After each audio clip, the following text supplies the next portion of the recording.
Hey everyone, welcome back to another exciting tutorial.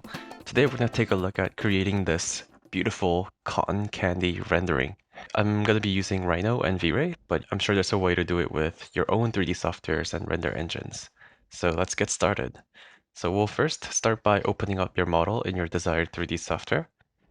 And then open up your render settings, and there are two render channels you need to add. One is the geometry normal, and the second is the render ID.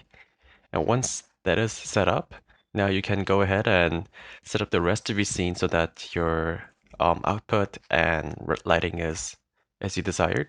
For today, I'm going to be using 1920 by 1080p. And as for lighting, I'm going to be using a regular V-Ray lighting, V-Ray sunlight with these settings.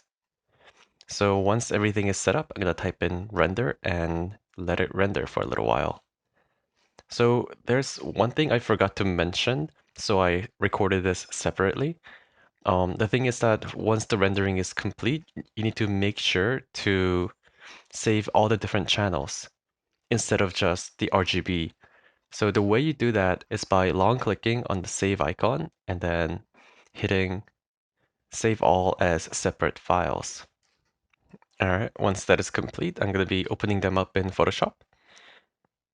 So initially they come in separately, so all you need to do is drag them out into a separate window and then drag and drop them holding down Shift so that they fall into the right places. And once that is done, I'm going to put the RGB at the bottom and turn the other two channels into color blending mode. And then I'm going to take the render ID layer and add a black mask to mask everything out, and then selectively bring some portions back to add more colors back into the scene.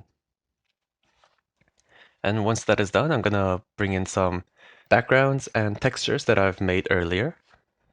And the background, I'll just simply drag and drop and put it at the back. And as for the texture, I have them all organized in the folder and simply drag and drop it in. And that's about it. It's super quick, but the effect is so different from what you normally see.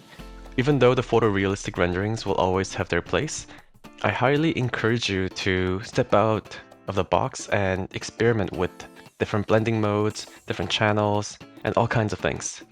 Be sure to check out our Instagram, where I'm going to be uploading a lot more bite-sized tutorials like this one.